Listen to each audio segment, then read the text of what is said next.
एक राज्य में ध्रुव बोलकर एक जवान लड़का रहता है।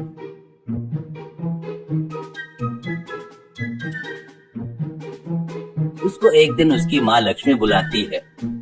अब ध्रुव से लक्ष्मी, अरे बेटा, तुम्हारे मामा तीर्थ यात्रा पर जाकर बहुत दिन बाद घर वापिस आए सुना है, और उनके बच्चे कोई भी उनको नहीं देख रहे हैं। कम से कम उनको पानी भी नहीं दे रहे हैं। बहुत ही खराब है उनकी परिस्थिति। एक बार तू जाकर देख कर आना। ऐसा कहती है। ध्रुव, अरे माँ, मामा बोले तो मैं छोटा था तब मुझे मिठाइयाँ बहुत खाने की चीजें खरीद कर देते थे, वही है ना? ऐसा कहता है तो माँ हाँ कहती है।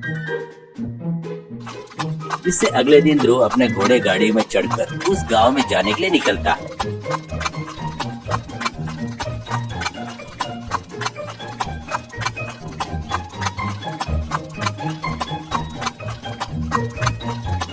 ऐसे जंगल के रास्ते जाते हुए रहता है तो एक जगह पर जाता है तब वहाँ का रास्ता बंद था।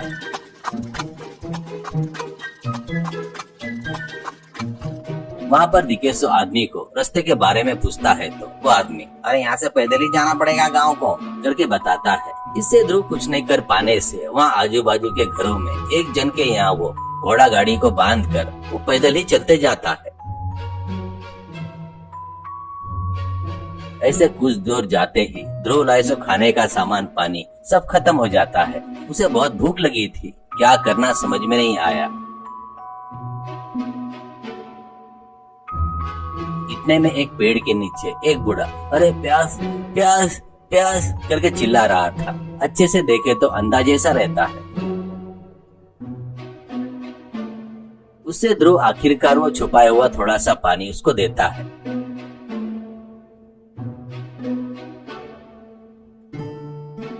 इतने में उसको पानी पिलाते हुए देखकर एक आदमी, अरे अरे ये क्या कर दिया तूने?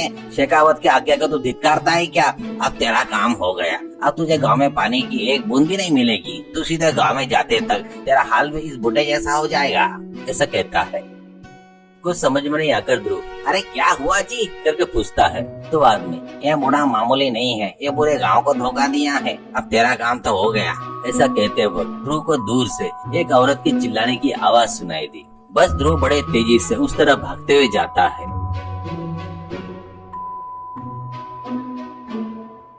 तो वहाँ सामने दो आदमी एक औरत के साथ दो औरत के हाथ से उसकी गुंडी छीनने के लिए कोशिश कर रहे थे। बस ध्रुव बड़ी तेजी से जाकर उनको दो लगाता है। मार खाकर नीचे गिरकर वो दोनों वहाँ से भाग गए।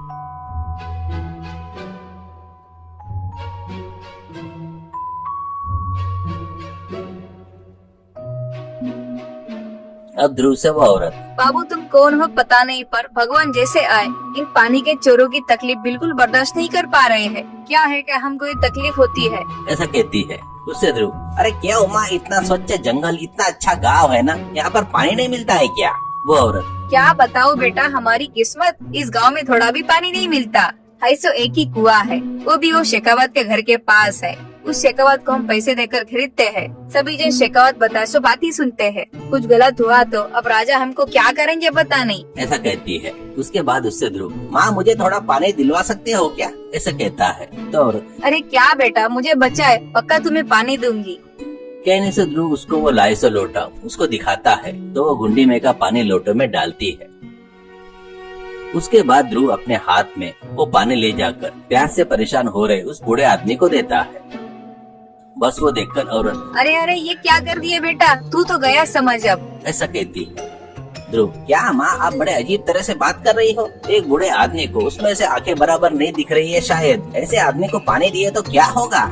ऐसा कहता है वो औरत। देख बेटा, ये बूढ़ा आदमी मामूली नहीं है। ये हमारे शेखर जी गाँव में कुएं खोदने के लिए पानी कहाँ कहाँ निकलता है करके इसको बुलाए। इसने क्या किया पता है क्या? वो पूरा पानी जहाँ नहीं निकलता वहाँ पर खुदवा कर लोगों को परेशान करके बर्बाद किया। इतना ही नहीं, लोगों का पैसा भी अन्याय से चोरने की कोशिश किया। इससे शेखावत जी को बहुत गुस्सा आया। इनको तुरंत सजा दे दी, किसी कोई पानी नहीं देगा करके। ऐसा कहती है। वो बातें सुनकर वह बूढ़ा ध्रुव से, अरे बहुत अच्छा है बेटा, अगर मैं इतना बुरा होता ये तो मैं सपने में भी नहीं सोचा था।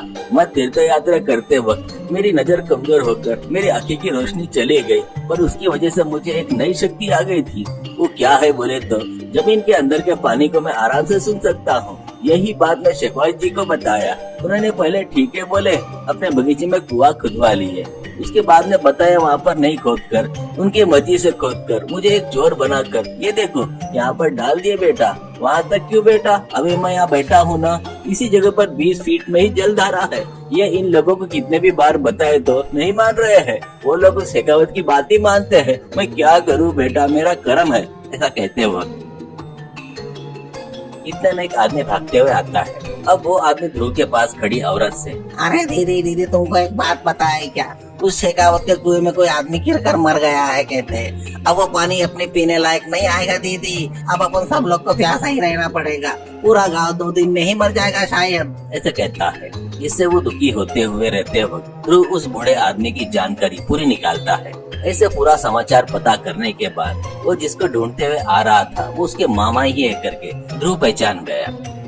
अभी वहाँ जो लोग थे उनसे ध्रुव, अरे देखिए तुमको मैं भरोसा दे रहा हूँ, ये मेरे सगे मामा है, मैं इन पर भरोसा कर रहा हूँ। यहाँ पर सिर्फ 20 फीट पर गहराई में पानी है सुना है, आप सभी एक एक हाथ डाले तो जल्दी ही पानी ऊपर आएगा। एक बार सोचो, कैसे भी उस शेखावत का कुआं भी काम में नहीं आएगा ना, कोशिश करके देखते हैं तो क्या गलत होगा, ऐसा कहता है। वो औरत ठीक है करके कहती है।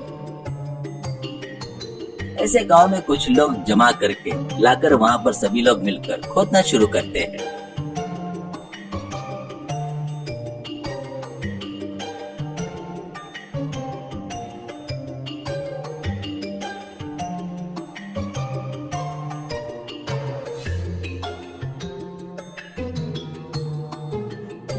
ऐसे देखते ही देखते कुछ ही घंटों में 20 फीट पर ही एक जबरदस्त जलधारा लगती है। वो एक मीठे पानी के कुएं जैसा दिख रहा था। उसको देखकर वहाँ के सभी लोग बहुत खुश होते हैं।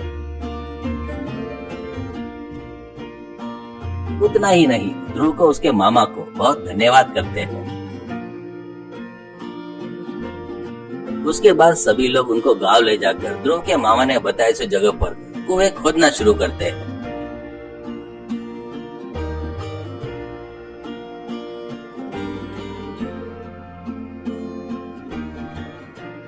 ऐसे देखते ही देखते गांव में 5-6 कुएं बन गए। वहाँ के लोग सभी बहुत ही खुश होते हैं।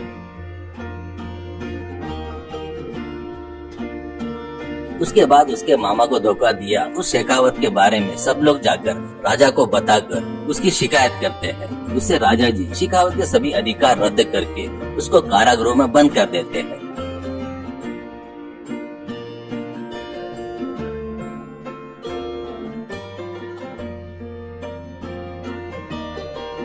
उसके बाद ध्रुव बूढ़े को लेकर अपने घर आता है।